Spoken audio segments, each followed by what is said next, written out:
হাড়টা কোথায়? হাড়টা হলো এইখানে। হার্টের সাইজ কত বড়? হার্টের সাইজ হলো 300 গ্রাম, আপেলের মতো সাইজ। এই হার্টের কাজটা কি? পাম্প করা। পাম্প করবে কি? পাম্প করবে ব্লাডকে। কোথায়? পুরো শরীরে ব্লাডটা পাম্প করবে। হার্ট যখনও পাম্প করে পুরো শরীরে ব্লাডটা পৌঁছে যায়। আচ্ছা, হার্ট কতবার পাম্প করে? হার্ট 1 মিনিটে 72 বার পাম্প করে। আর 1 ঘন্টাতে কত? 72 ইন্টু 60, 4300 বার। আর 24 ঘন্টাতে 4300 ইন্টু 24, 1 লক্ষ বার। মনে রাখবেন, আপনাদের সবার হার্ট নেক্সট 24 আওয়ার্সের মধ্যে 1 লক্ষ বার পাম্প করবে। আচ্ছা, তার মধ্যে একটা ব্রেক দেওয়া যেতে পারে 2 মিনিটে? না, ব্রেক দিলে পেশেন্ট ইমিডিয়েট মারা যাবে। মনে রাখবেন, হার্ট যতদিন আপনি বেঁচে থাকতে চান প্রতিদিন 1 লক্ষ বার পাম্প করবে। দেখা যাক হার্ট কিভাবে পুরো বডিকে ব্লাডটা সাপ্লাই করে, রক্তটাকে সাপ্লাই করে। হার্টটাকে একটু বড় করে দেখাই আপনাকে। এই হলো হার্ট। আর এই হার্টটা যখন পাম্প করে, এখান থেকে একটা টিউব বেরিয়ে যায়। এখান থেকে একটা টিউব বেরোয়, আর এই টিউবটা 1 ইঞ্চ মোটা। 1 ইঞ্চ মোটা, আপনি দেখতে পারেন? মোটামুটি এত মোটা একটা টিউব বেরোবে হার্ট থেকে। আর এই টিউবটা বেরিয়ে পুরো বডিকে ব্লাড সাপ্লাই করবে। আপনি দেখেছেন আপনার বিল্ডিং এর উপরে জলের ট্যাঙ্ক রাখা থাকে, সেখান থেকে একটা পাইপ বেরোয়। আর ওই পাইপটা পুরো বিল্ডিং এ, এক একটা বাথরুমে, এক একটা কিচেনকে ব্লাড সাপ্লাই দেয়, জল সাপ্লাই দেয়। সেরকম ভাবে হার্ট থেকে একটা টিউব বেরোবে, আর এই পুরো বডিকে এক একটা করে ব্রাঞ্চ দেবে। দেখুন, প্রথম রাইট হ্যান্ডকে দিল, তারপরে ব্রেনকে দিল, তারপরে লেফট হ্যান্ডকে দিল।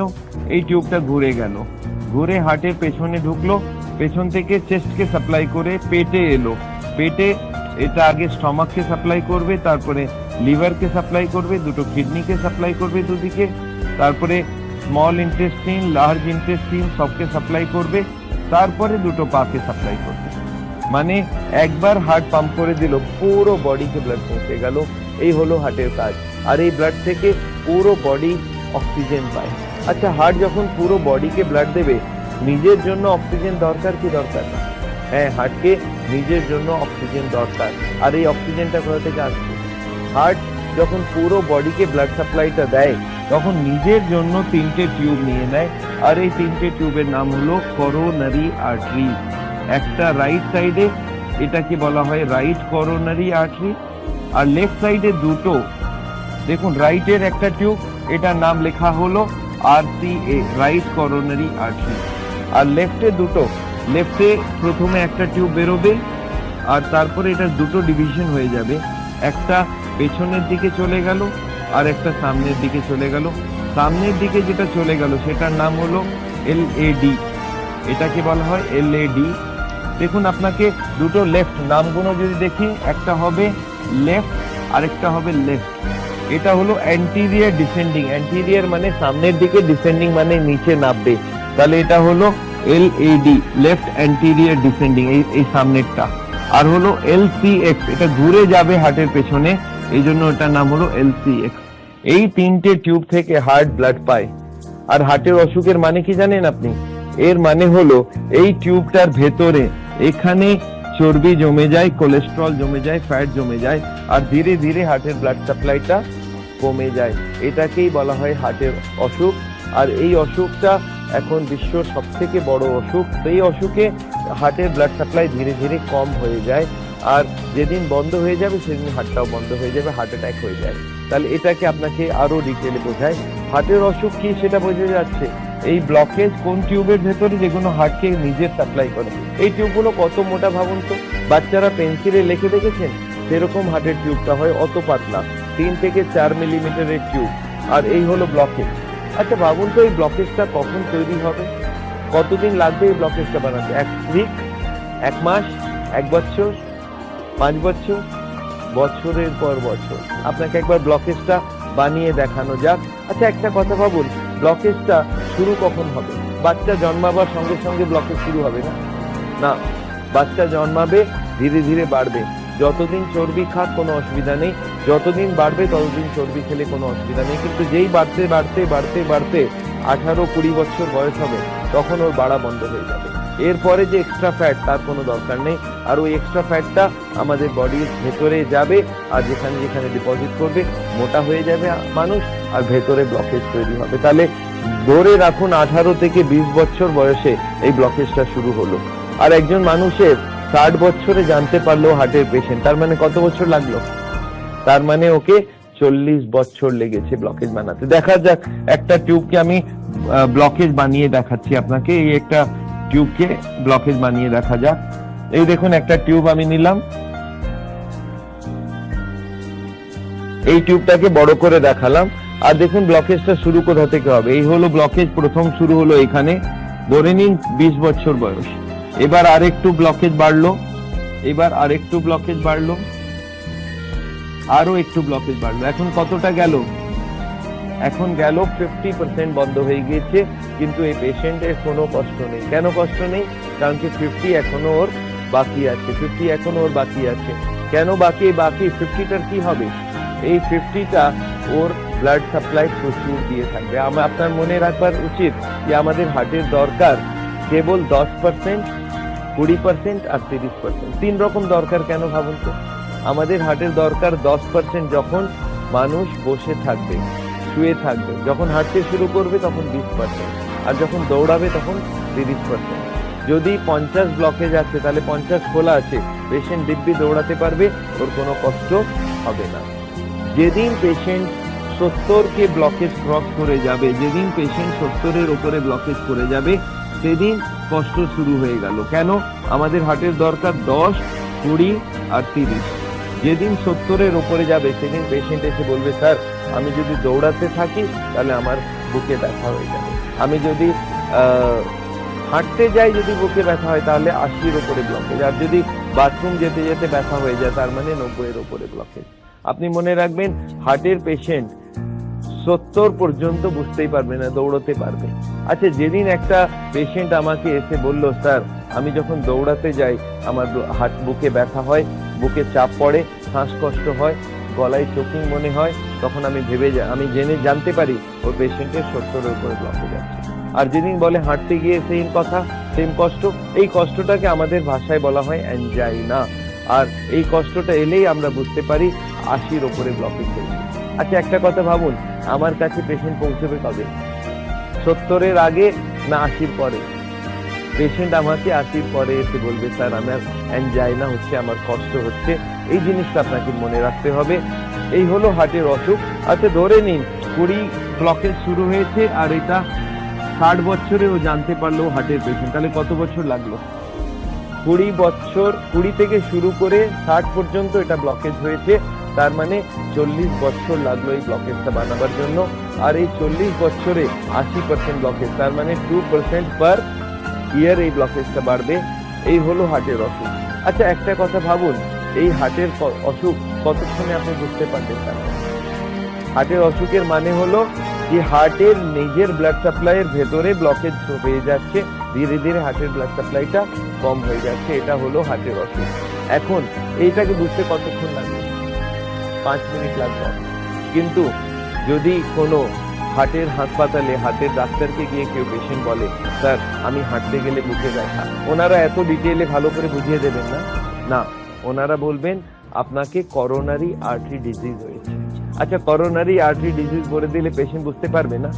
পেশেন্ট কিছুই বুঝতে পারবে না। আচ্ছা, করণীয় কি? পেশেন্ট কি করতে পারে? আপনার কি মনে হয় পেশেন্ট নর্মাল লোকেরা করিয়ে নেবে? এটা কেউ করাবে না। আমি ভাবছিলাম আল্লাহ এরকম কোন টেস্ট হোক যেখানে আমাদের তার ঢোকাতে হয় না, বিনা তার ঢুকিয়ে যদি ব্লকেজ ধরা পড়তে পারে। আর লাকিলি ফর ইউ একটা টেস্ট এসে গেছে, এটার নাম হলো সিটি অ্যাঞ্জিওগ্রাফি। এই টেস্টটা লাস্ট 5-6 বছরে ওয়ার্ল্ড ভরে খুব পপুলার হচ্ছে, যেখানে কিছু করতে হবে না। আপনি যান, একটা টেবিলের উপরে শুয়ে যান, টেবিলটা ভেতরে যাবে মেশিনের উপর ভেতরে। আপনি শুনেছেন কখনো ব্রেনের সিটি স্ক্যান করা? সেভাবে হার্টের সিটি স্ক্যান করা হয়। সেখানে আপনাকে শুইয়ে দিয়ে একটা ইনজেকশন দেওয়া হবে, একটা এক্সরে নেওয়া হবে, আর উইদিন 2 মিনিট আপনি জানতে পারবেন আপনার ব্লকেজ কত আছে। আর এই পরীক্ষাটা কোনো কাটা ছেঁড়া বিনা পরীক্ষা, আর এর কস্টটাও খুব কম। এটা যদি আপনি দেখেন নর্মাল অ্যাঞ্জিওগ্রাফি থেকে অনেক অল্প দামে এই টেস্টটা করা যেতে পারে। তাহলে এই টেস্টটা আপনি নিশ্চয়ই করিয়ে নিতে পারেন। আমি কেউ আমার কাছে আসে, স্যার আমি আমার ব্লকেজ জানতে চাই, বলে আপনি নর্মাল অ্যাঞ্জিওগ্রাফি না করি আপনি সিটি অ্যাঞ্জিওগ্রাফি করেন। আর এই সিটি অ্যাঞ্জিওগ্রাফিটা একটা প্রবলেম হয়ে গিয়েছে, কি বলুন তো? এর দাম কম, লোকে করাতে চায়, লোকে চায় এইরকম টেস্ট হোক, কিন্তু প্রবলেমটা কোথায়? প্রবলেম হলো আমাদের কার্ডিওলজিস্টরা যারা তার ঢুকিয়ে অ্যাঞ্জিওগ্রাফি করে তাদেরকে এই টেস্টটা পছন্দ হয় না। তাদেরকে গিয়ে জিজ্ঞাসা করবেন, স্যার ওই বিনা তারের টেস্টটা কেমন? বলে ভালো না। আপনি বলবেন স্যার ভালো না কেন? ওরা অ্যাডমিট করবে না, ওরা তার ঢোকাবে না, কোনো রিস্ক নেই, কমপ্লিকেশন নেই, তাহলে ভালো না কি মানে হলো? তখন ওরা বলেন ওটা অ্যাকিউরেট নেই। কিন্তু আপনি যদি ওনাদেরকে জিজ্ঞাসা করেন, স্যার তাহলে ওই তার দিয়ে যে অ্যাঞ্জিওগ্রাফি করবেন সেটা অ্যাকিউরেট তো? হ্যাঁ, ওটা খুব অ্যাকিউরেট। কিন্তু আপনাকে একটা কথা বলে যে তার দিয়ে অ্যাঞ্জিওগ্রাফি করে দেখবেন ওটাতেও ব্লকেজ 70, 80, 90 লেখা থাকে। আচ্ছা 70, 80, 90 রাউন্ড নাই কি? যদি ব্লকেজ অ্যাকিউরেটলি দেখতো তাহলে ওরা লিখতো 71.5, 73.9। যদি ব্লকেজ 70, 80, 90 থাকে তার মানে এটা কি? তার মানে ওই ব্লকেজটা আন্দাজে বলা হচ্ছে। আচ্ছা 70, 80-র মধ্যে কত বছরের ফরক?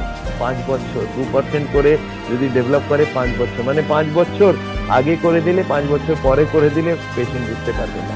তাহলে আপনি বুঝতে পারছেন অ্যাঞ্জিওগ্রাফিটাও অ্যাকিউরেট নয়, কিন্তু কার্ডিওলজিস্টরা এখনো তার ঢুকিয়ে অ্যাঞ্জিওগ্রাফি করতে চায়। এটা আমার মনে হয়, আমাদের সাওলের মনে হয় এই টেস্টটা ঠিক না। বিনা কাটা ছিঁড়া করে যদি হার্টের অসুখ ঠিক হতে পারে বা হার্টের অসুখ বোঝা যেতে পারে, এটাই সব থেকে ভালো। তাহলে এনিওয়ে আমরা এখন দুটো জিনিস বুঝলাম। একটা বোঝা গেল কি হার্টের অসুখটা কি, এই ব্লকেজটা কি করে কি হয়, আর সেকেন্ড আমরা বুঝতে পারলাম কি টেস্ট করালে এই ব্লকেজটা ধরা যেতে পারে। এখন থার্ড চ্যাপ্টারে যাই, এই ব্লকেজে সব থেকে খারাপ কি হতে পারে? ব্লকেজের অসুখ আছে, হার্টের অসুখ আছে, সব থেকে খারাপ কি হতে পারে? সব থেকে খারাপ হতে পারে হার্ট অ্যাটাক। এটাকে বলা হয় কার্ডিয়াক অ্যারেস্ট। এটাকে আমাদের মেডিকেল ভাষায় বলে করোনারি থ্রম্বোসিস বা অ্যাকিউট মায়োকার্ডিয়াল ইনফার্কশন। এনিওয়ে ওই টার্মে যাবেন না, ভেবে রাখুন এটা হার্ট অ্যাটাক। হার্ট অ্যাটাক মানেটা কি একটু ভেবে দেখুন তো। হার্ট অ্যাটাকের লোকের পেশেন্টের কষ্ট কি হয়? কষ্ট হয় বুকে ব্যথা, প্রচুর বেশি ব্যথা, আর তার সঙ্গে শ্বাসকষ্ট, চোকিং। আর এটা হাঁটলে হবে না, এটা বসে বসে কষ্টটা হবে। আপনি ভেবে রাখুন, বসে বসে যদি কারো বুকে ব্যথা হয়, বসে বসে শ্বাসকষ্ট হচ্ছে আর ঘাম হয়ে যাচ্ছে, তাহলে ভেবে রাখুন এটা হার্ট অ্যাটাক। কেন? ক্योंकि বসে বসে ওর দরকার কেবল 10% ব্লাড সাপ্লাই, সেটাও নেই। তার মানে কি ব্লকেজ মোটামুটি 100%। হার্ট অ্যাটাকের মানেই হলো ব্লকেজ 100%। এই 100% ব্লকেজটা হতে আপনি জানেন খুব কম সময় দরকার। হার্ট অ্যাটাক একটা পেশেন্ট কালকে ঘুরে বেড়ে বেড়াচ্ছে আর আজকেও হার্ট অ্যাটাক হয়ে গেল, 1 মিনিট লাগে হার্ট অ্যাটাক হতে। তাহলে আপনাকে নিশ্চয়ই আমার কাছে জিজ্ঞাসা করতে হবে, স্যার এই হার্ট অ্যাটাকটা যেখানে 100 ব্লকেজ দরকার সেটা কি করে সাডেনলি হয়ে যায়? তাহলে আপনাকে আবার বোঝাই হার্ট অ্যাটাকটা কি করে হয় আর 2 মিনিটে কি করে হবে। যদি কারো 80 ব্লকেজ থাকে, ওকে 100 যদি করতে হয় তাহলে তো 10 বছর লাগা উচিত 2% করে বাড়াতে থাকলে, কিন্তু দেখা গেল 2 মিনিটের পরে হার্ট অ্যাটাক হয়ে গেল। তাহলে কি করে হার্ট অ্যাটাকটা হয় একটু বুঝে নিন। দেখুন হার্টের যে ব্লকেজটা আছে এর উপরে একটা পর্দা থাকে। এই যে পর্দাটা এটাকে বলা হয় ইন্টিমাল মেমব্রেন। আর যদি ব্লকেজ বাড়তে থাকে তাহলে পর্দাটা কি হবে বুঝতে পারছেন? পর্দাটা ধীরে ধীরে টান পড়বে, আর পর্দাটা টান পড়তে পড়তে একদিন পর্দাটা ছিঁড়ে যাবে। আর ছিঁড়ে যাওয়ার সঙ্গে সঙ্গে কি হবে জানেন তো? এখানে এখানে কি যায়? এখানে যাচ্ছে ব্লাড, এখানে যাচ্ছে রক্ত। এই রক্তটার মধ্যে যেই ছিঁড়ে গেল এখান থেকে কিছু কেমিক্যাল রিলিজ হয় আর রক্তর সঙ্গে মিক্স হয়ে রক্তটা জমাট বেঁধে যায়। আর রক্ত জমাট বেঁধে গেলে এটাকে বলা হয় ক্লট। আর এখানে একটা যদি ক্লট এসে গেল, এখন কত ব্লকেজ হয়ে গেল ভাবুন আপনি। এটা হয়ে গেল 100% ব্লকেজ। এটাকে বলা হয় হার্ট অ্যাটাক। এই হার্ট অ্যাটাকটা হলে কতক্ষণ লাগলো বুঝতে পারছেন? এই ক্লটিং হতে যতক্ষণ টাইম লাগে। আচ্ছা ক্লটটা হলো কেন? কেমিক্যাল রিলিজ হলো। কেমিক্যাল কেন রিলিজ হলো? পর্দা ছিঁড়ে গিয়েছে। পর্দা কেন ছিঁড়লো? ব্লকেজ বাড়ছিল। মানে হার্টের পেশেন্ট যদি ব্লকেজকে বাড়াতেই থাকে এক না একদিন পর্দাটা ছিঁড়বে, হার্ট অ্যাটাক হবে। তাহলে আপনি ভেবে দেখুন কি করা উচিত যাতে হার্ট অ্যাটাক না হয়। একজন আমাকে জিজ্ঞাসা করে স্যার কি করা উচিত, এমন আমি আপনাকে জিজ্ঞাসা করছি, আপনি বলুন আমাকে। বলো কি? এমন একটা নোটের তোড়া আছে, তাতে রাবার ব্যান্ড লাগানো আছে, আমি নোট ঢুকিয়ে যাচ্ছি, তাহলে রাবার ব্যান্ডটা কি হবে? বলে ছিঁড়ে যাবে। আমরা এখন আমাকে বলুন কি করলে রাবার ব্যান্ড না ছিঁড়ে? বলে স্যার তাহলে এখন কি আপনি নোট ঢুকিয়ে যাচ্ছেন? আমরা ঢুকিয়ে যাচ্ছি, রাবার ব্যান্ড ছিঁড়তে পারে। বলে স্যার এখনো ছেড়েনি। আমরা না এখনো ছেড়েনি। তাহলে স্যার এখন নোট ঢোকানো বন্ধ করে দিন। তার মানে কি? ব্লকেজ যদি বাড়ানো বন্ধ করে দেন তাহলে পর্দাটা ছিঁড়বে না, হার্ট অ্যাটাক হবে না। আর ওই পেশেন্ট আরেকটা কথা বলেছে, আরো ভালো হয় যদি কিছু নোট বার করে নিই, যদি কিছু এখান থেকে চর্বি বার করে নেওয়া হয় তাহলে রাবার ব্যান্ডটা ঢিলে হয়ে যাবে আর কখনো হার্ট অ্যাটাক হবে না। তাহলে আপনি দেখতে পাচ্ছেন হার্ট অ্যাটাকটাকে রোকবার জন্য সব থেকে ভালো উপায় কি ব্লকেজ বাড়ানো বন্ধ করো আর ব্লকেজটাকে কম করা শুরু করে দিই, তাহলে হার্ট অ্যাটাক কখনো হবে না। এটাকে আমরা বলি প্রিভেনশন অফ হার্ট ডিজিজ। যদি ব্লকেজকে বন্ধ করে দিলেন বাড়ানো, আর রিভার্সাল মানে ব্লকেজটাকে কম করা যেতে পারে। তার মানে হার্টের পেশেন্ট যদি ব্লকেজকে বাড়ায় না আর কম করতে থাকে, রিভার্স করতে থাকে, তাহলে ওর হার্ট অ্যাটাকের চান্স একদম শেষ হয়ে যাবে। আর এটাই আমি হার্টের পেশেন্ট, আমাদের দর্শকদের যাদের হার্টের পেশেন্ট আছেন তাদেরকে বলবার জন্য আমি এই ক্লাসটা করছি, কিভাবে পেশেন্ট হার্টের অ্যাটাকে চলে যায় আর কি করলে হার্ট অ্যাটাকটা কখনো হবে না। এনিওয়ে, তাহলে আপনি এখন তিনটে জিনিস বুঝতে পারলেন, হার্টের অসুখ কি, হার্টের অসুখের কি কি টেস্ট করা যেতে পারে, আর হার্ট অ্যাটাক ব্যাপারটা কি, হার্ট অ্যাটাকটা কি করে হয়, আর কি করে হার্ট অ্যাটাকটাকে রোকা যেতে পারে। এখন আসা যাক ফোর্থ চ্যাপ্টারে, স্যার কি করা উচিত যাতে ব্লকেজ না বাড়ে আর ব্লকেজ রিভার্স হয়। এর জন্য আমার মনে আছে একবার আমি জিজ্ঞাসা করলাম একজন মানুষকে, খুবই বুদ্ধিমান লোক, ওকে আমি জিজ্ঞাসা করলাম স্যার কি করা উচিত যাতে ব্লকেজ বেড়ে না যায়, ব্লকেজ কমে যায়। উনি আমাকে একটা সিম্পল কোশ্চেন জিজ্ঞাসা করলেন, স্যার এই যে কালো কালো আপনি ড্র করেছেন যেটা ব্লকেজ, এই ব্লকেজটা কি মেটেরিয়াল দিয়ে তৈরি? আমরা তাহলে কি করবেন? বলে এই মেটেরিয়ালের সাপ্লাই বডিতে বন্ধ করে দেবেন। আপনি বুঝতে পারছেন কত সিম্পল জিনিস। এই যে ব্লকেজ যেটা আছে কি দিয়ে তৈরি হয় এই ব্লকেজটা, আর যদি আমরা এটা জানতে পারি এই ব্লকেজটা কি দিয়ে তৈরি আছে, ওই দুটোর সাপ্লাই যদি বন্ধ করে দিই তাহলে ব্লকেজ কখনো হবে না। আর তাহলে এই কি জিনিস জমে সেটা আপনাকে বোঝাতে চাই। দুটো জিনিস জমে, একটার নাম হলো কোলেস্টেরল আর একটা নাম হলো ট্রাইগ্লিসারাইড। আপনি শুনে থাকবেন দুটো নাম। কোলেস্টেরলটা তো খুবই কমন নাম, প্রতিটা মানুষ শুনেছে, কোলেস্টেরল জমে যায় হার্টের ভেতরে। তাহলে এই দুটো জিনিসের নাম এখন মনে রাখতে হবে, একটার নাম হলো কোলেস্টেরল আর একটার নাম হলো ট্রাইগ্লিসারাইড। ট্রাইগ্লিসারাইড এই দুটো আইটেম যদি আপনার রক্তর ভেতরে বেশি থাকে তাহলে ওটা ব্লকেজ তৈরি করবে।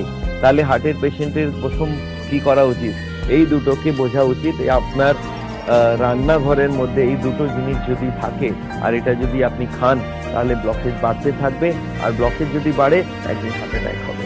তাহলে এখন এই দুটোকে বোঝা যাক, কোলেস্টেরল কি আছে, ট্রাইগ্লিসারাইড কি আছে। তাহলে শুরু করি। এখন এই ট্রাইগ্লিসারাইড ব্যাপারটা কি?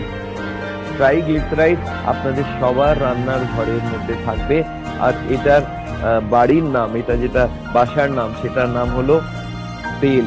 কোন তেল? যত রকম তেল আছে, চাहे সয়াবিন তেল হোক, চাहे মাস্টার্ড অয়েল হোক, চাहे কার্নোলা অয়েল হোক, চাहे সূর্যমুখী তেল হোক, চাहे জাইতুন তেল হোক, বা তিলের তেল হোক, বা গ্রাউন্ডনাট চিনে বাদামের তেল হোক, যে কোনো তেল, আর আজকাল রাইস ব্রান অয়েল, এই যত রকম তেল বাজারে আছে সবগুলোর একটাই নাম, সেটা হলো ট্রাইগ্লিসারাইড। এই ট্রাইগ্লিসারাইড, এই তেলটাকে কোথাও জমতে দেখেছেন আপনি? কোথায় দেখেছেন ভাবুন। আপনি কিচেনের ভেতরে ঢুকে যান, রান্নাঘরে যেখানে গ্যাসের চুলাটা রাখা আছে, পুরো দিন খাবার তৈরি হবার পরে ওই চুলাটার পাশের দেওয়ালে হাত লাগাবেন, দেখবেন হাতে চিটচিট করছে। এটা আবার চিটচিট কি করছে? এটা তেল জমে গিয়েছে ওখানে। আর আপনি দেখবেন মহিলারা সাবানের জল করে সন্ধ্যাবেলা ওই দেওয়ালটাকে পরিষ্কার রাখেন। একজন ভদ্রমহিলাকে আমি বললাম আপনি 1 মাস পর্যন্ত সাফ করবেন না, দেখা গেল লেয়ার বাই লেয়ার তেল জমে যাচ্ছে। আর এই লেয়ার বাই লেয়ার তেল আপনি এক্সস্ট ফ্যানে পাবেন, আপনি চিমনির ভেতরে পাবেন। আর এই সেম তেলটা হার্টের ভেতরে যদি জমে যায়, আপনি বুঝতে পারছেন কি হবে? তাহলে ওনার ভেতরে এই ব্লকেজ জমে যাবে। তাহলে হার্টের পেশেন্টদেরকে আমি কি বোঝাবো? হার্টের পেশেন্টের স্ত্রীকে কি বোঝাতে হবে? কি কোনো খাবারে তেল দেবেন না, কোনো তেল দেবেন না। মনে রাখবেন প্রতিটা তেলের মধ্যে খুব একটা বড় ডিফারেন্স নেই। আপনি দেখেছেন জলের বোতল পাওয়া যায়, একটাতে লেখা থাকে মাম, একটাতে লেখা থাকে স্পা, একটাতে আরো কিছু বিসলেরি। আপনি মনে রাখবেন ওর ভেতরে একই জিনিস আছে, সেটা হলো H2O, কিন্তু নামগুলো ডিফারেন্ট, কোম্পানি ওয়াইজ নামের ডিফারেন্স আছে। মনে রাখবেন প্রতিটা তেলের মধ্যে জিনিস একই, সেটা হলো ট্রাইগ্লিসারাইড। আর এই ট্রাইগ্লিসারাইডটা যদি রক্তের ভেতরে থাকে, খাবার ভেতরে থাকে, মাসেল বাড়বে। তাহলে আমি কি চাই হার্টের পেশেন্ট থেকে? কি বিনা তেলের রান্না শুরু করে দিন। এখন বিনা তেলের রান্না বলতেই লোকে ঘাবড়িয়ে যায়, কারণ তেল ছাড়া কি করে হবে? আচ্ছা একটা কথা বলুন, তেল কেন তেল দেওয়া হয় খাবারে? লোকে বলে টেস্ট। আমি বললাম তাহলে একটা কাজ করুন, একটা চামচ তেল নিন আর মুখে দিয়ে বলুন কত টেস্ট। সঙ্গে সঙ্গে বলেন হয়তো কোনো টেস্ট নেই। তাহলে টেস্টই নেই, তাহলে তেল দিচ্ছেন কেন রে বাবা? স্যার যেটা তো বুঝতে পারছেন না। না, তেলের টেস্ট হয় মশলাতে ভাজবার পরে। আমি বললাম না, মশলার টেস্ট আছে, তেলের টেস্ট নেই। আপনাকে আমি সবজি দিচ্ছি আর তেল দিচ্ছি, আপনি সবজি বানিয়ে দেখান তো। পারবেন না। যদি আপনি তেল দিয়ে সবজিটাকে বানান তাহলে কি করতে হয়? মশলাটাকে তেল দিয়ে ফ্রাই করা হয়, মশলাটাকে ভাজা হয়। আর আমি ভাবতে লাগলাম কোনো এমন কিছু থাকে যেটা হার্টের অসুবিধা করবে না, কিন্তু মশলাটাকে ভাজতে ইউজ করা যেতে পারে। এমন কি লিকুইড হতে পারে ভাবতে পারেন? আর সাডেনলি আমি রিয়েলাইজ করলাম সব থেকে ভালো যে জিনিসটা আমাদের কাছে আছে সেটা হলো পানি। যদি মশলাটাকে পানি দিয়ে ভেজে নেওয়া যাক তাহলে আমাদের কোনো অসুবিধা হবে না। তার মানে মশলাটাকে যদি মশলার টেস্ট আপনি মনে রাখবেন, নুনের টেস্ট, মরিচের টেস্ট, হলুদ আর জিরে আর ধনে আর পেঁয়াজ আর টমেটো আর আদা আর রসুন, এইসব মশলাগুলো, এই মশলাপাতির টেস্ট আছে, তেলের কোনো টেস্ট নেই। এই মশলাটাকে ভাজবার জন্য আমাদের মাথাতে ঢোকানো হয়েছে তেল দিয়ে ভাজতে হবে। এই ব্যাপারটা আপনি বাদ দিন, তেল দিয়ে ভাজতে হবে না, মশলা সব থাকবে, সেটাকে পানি দিয়ে ভাজতে হবে। আর এই পানি দিয়ে ভাজে কি করে, তার জন্য আমরা ক্লাস করি। আমি হার্টের পেশেন্টদের স্ত্রীদেরকে এটা শেখাই কিভাবে পানি দিয়ে মশলাটাকে ভাজা যেতে পারে। আমি ওদেরকে জিজ্ঞাসা করি আপনি তেল চান না টেস্ট চান? স্যার টেস্ট চাই। আমরা টেস্ট তো মশলা থেকে আসবে আর ওটাকে ভেজে নেবার পরে টেস্ট আসবে, কিন্তু পানি দিয়ে ভাজতে হবে। লোকে বলে পানি মানে পানি দিয়ে কোনো তেল ইউজ করবেন না। আমি দেখলাম তাহলে পানির নাম বদলে দেওয়া যাক, আমি ওটাকে বলি সাউল অয়েল। আমাদের সাউলের নাম থেকে সাউল অয়েল, তার মানে এখন থেকে এই অয়েলটা আপনাকে বাড়িতে ফ্রি সাপ্লাই দিয়ে দিলাম। এখন জিরো অয়েল মানে হলো পানি দিয়ে মশলাটাকে ভাজা, তার মানে সাউল অয়েলে ভাজা। আপনি যেরকম ভাবে নিতে পারেন, কিন্তু মনে রাখবেন আমরা এরকম হাজারে হাজারে ডিশ তৈরি করেছি, খুব ভালো রেসিপি তৈরি করেছি যেটা বিনা তেলে রান্না হবে, টেস্ট সেম টু সেম থাকবে। কেবল দিমাগটা একটু চেঞ্জ করতে হবে, কি মশলাটাকে ভাজতে হবে বিনা তেলে। আমি এরকম দেখেছি অনেক মহিলারা এই মাথাটা ইউজ করে ওই মাথার সেটিংটাকে চেঞ্জ করতে চায়। আমি দেখেছি একজন হার্টের পেশেন্টকে আমি বুঝিয়ে দিলাম যে আপনি ট্রাইগ্লিসারাইড খাবেন না। উনি গিয়ে নিজের স্ত্রীকে বলেছেন কি কাল থেকে খাবারে কোনো তেল দিও না। আচ্ছা স্ত্রী মেনে যাবে না? না মানবে না। কি করে হবে? না আমি তেল চাই না। তখন উনি কি বলেন, আমি এতটুকু দেন, অর্ধেক করে দিই। তারপরে হাজবেন্ড আবার বলেছে না, না মানে না। আচ্ছা এতটুকু দেন। আবার হাজবেন্ড বলে না মানে একদম না, একটা ড্রপও দিবে না, বলে এতটুকু দিবে, টাচ করে দিবে। কেন এরকম করছে? আর এরপরে যদি হাজবেন্ড বলে তুমি আমাকে মারতে চাও, তাহলে উনি বলেন না না না, এরকম কথা বলবে না। আচ্ছা ঠিক আছে, আমি কাল থেকে বিনা তেলে তৈরি করবো।